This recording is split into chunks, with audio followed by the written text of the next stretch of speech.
before me trying to figure it out, trying to find the fucking answers, and the truth is, I won't. Yeah. And if you think you'll die a smart man, you're a fool. You'll die an idiot to the world. In You reality. can't take it with you. No, but you'll die an idiot to the world. If you think you're smart, what about what? Mathematics? So what? What about the rest of the things that go on in this world? Do you know anything about them? Right. The more you learn, the more you realize you don't know. You don't know. That's one of the things Anthony Bourdain said. It's true. You know, and you know about Anthony Bourdain, who guy from No Reservations who just passed away. I don't think I do. He traveled around the world and tasted different food. He had like a Discovery Show channel. Or What was his name then? Anthony Bourdain. He had a show called No Reservations. Yeah. The chef guy. Yeah, he killed himself. Right. He was an addict his whole life, and he Right. wrote in one of his books. I never read any of his books, but I read an article after his passing. I used to watch that show with my parents, where he said the more he learned, the more he traveled the world, and met different people, because he flew to like every country in the world and tried all different cultures. Right. He's like, the more I've learned, the more I realize I don't know jack shit. That's true. And some of Mark Twain's shit was pretty interesting. He goes, you know, when you were young, everything was new. And it was exciting. Yeah. And it was like, you were so excited to go out and see what the world has to offer. Well. And he talked about looking at the strand. He talked about sitting in a boat with clear water. That's rocketing into the fourth dimension. Right. And yeah, and he was there, but he said after a while it was just water and rocks. It was just not, it really didn't have any excitement anymore to me. And that's kind of where I got, you know, it just really... The thrill's gone. The thrill of life is gone. I mean, I lived a hard, fast fucking life till about my 30s. Yeah. And then I was just kind of chasing something that never could be found. I was trying to chase being a little kid and being excited about something again, and it never came.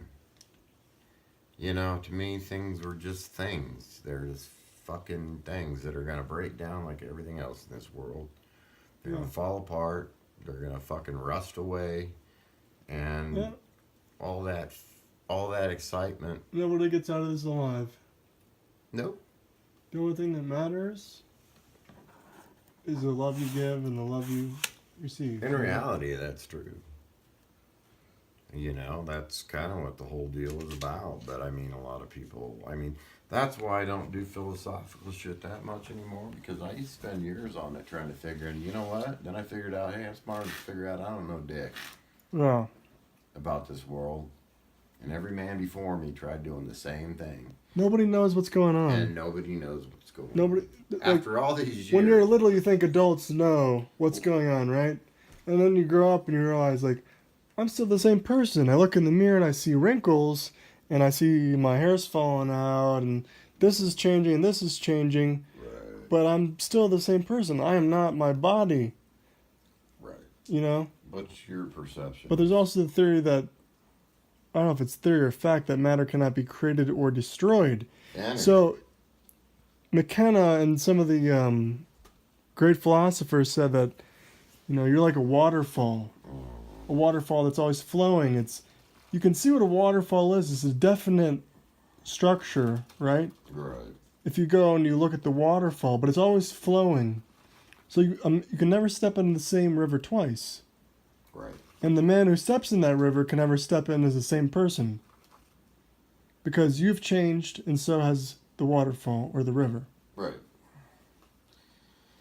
Yeah, I tried these philosophical riddles, trying to figure it out, and they make sense, and they're really cool, but actually in the end, what they did for me was nothing. And that's the truth. All the thinking and twisting. Oh, yeah. And Christ and God. I mean, my belief is Christ. Yeah. I'm the same way. You know, well, I won't give up. I go, you offer me something that has some type of spiritual backing, that actually has some substance to it, that's a better option, I'll look at it. Yeah. But do you? That's my thing. In the Bible, it even talks about how I forget who it was in the Bible, but they say even the wisdom you gain is meaningless. Absolutely. But it can help you Sure. live a better life Yes. and enjoy the time that you have on this earth. Wisdom is good. Wisdom is good, but Einstein said that imagination is more important than knowledge. Oh, Einstein had the shit. Yeah, he way ahead of his time. And Steve Jobs said one thing that helped him was realizing that everything that's created on this earth was made by someone that's no smarter than you or me. Everything here was made by somebody, you know? It is. And if you realize that, it can open different paths or a different vision for you, you know? Yeah. But philosophical stuff and biblical stuff and trying to figure out the Bible and, was it 40 shekels or was it 2 donkeys? And you know what? Yeah. I don't give a fuck anymore about any of that stuff. I used to sit in Bible studies all the time too, and you know what? Well, like I was saying, my name's Daniel, and God will be my judge. Yeah, and and I just believe, it was trend. I believe God is love. That's what God is to me, is just love in every form, and you can see love in anything, in any creation, depending on your reality. I think that's a good way to view it, because And if you could see, I've told you this before probably, but if you could see, like, if I could see your life stretched out on a timeline from the point you were born to where you are now, right. And that would make me understand you, and therefore I could, better love you. Right. And I think if everybody could realize that everybody's fighting a hard battle, rich or poor, Right. doesn't matter. Your problems are, relative to you. Right. But you've been around it enough to know that the philosophy will carry you nowhere. It'll go nowhere. It's just a kind of. It's just fun. It's just, well, not for me anymore. To me, it's fun. Because I got to it. I did it so much, and I thought, you know what? In the Bible, I don't care, and I think you got a great idea that just accept God as love.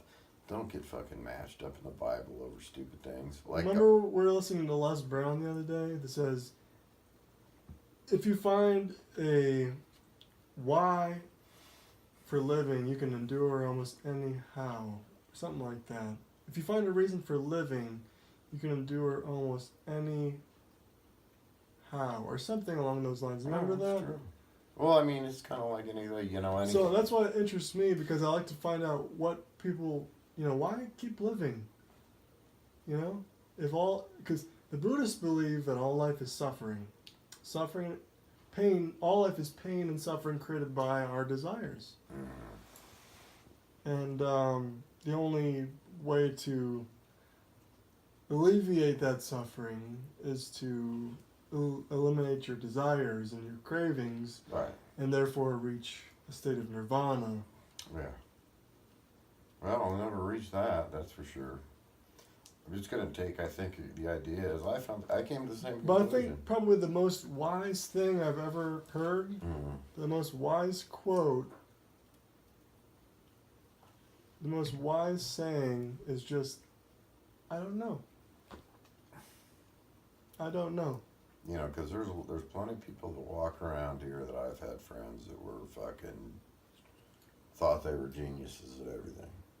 I mean, at the world. Like, they thought they just knew there. And I'm like, you're not smart enough to know that you've got a fucking doctorate in whatever.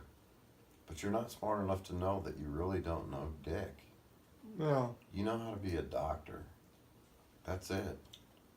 My buddy down in there that makes a shitload of money down in Alabama, he's a dentist. Yeah. He's not that bright. And he makes a fucking shitload of money. And he's not sharp, like super sharp. But he's focused in an area. But by God, he can work on, and all he does is work on kids. And he can do that. So he's a pediatric dentist. Right. What they call it. And they monopolized the South area down there, and it's all Medicaid, so they get paid every time. Yeah. So he can make like $400 in like fucking 10 minutes. It's pretty amazing. He showed me. Yeah. He sat me in there. He put a couple caps on. They had a strap board on his kid. Just matches it up, goes in there, puts it in, cleans it off, epoxies it, shoves it on, crimps it. It goes $250 right there. Yeah. Puts another one on, $500 right there. It's all paid by the government. So that's how they make so much fucking money. And they brought up a deal that we cover all of this area. And the government agreed to that. So there was really not any other children's places to go. So they cornered that market. His buddy brought him down. Said, let's do it. And they said, it's already going. Put it this way, he wanted to be a millionaire. He goes, he's not a bragger. He goes, I wanted to be, when I got down here, I wanted to be a millionaire in under 2 years. He goes, I was at $1 million in 5 months. $1 million passed through. Because the guy had already established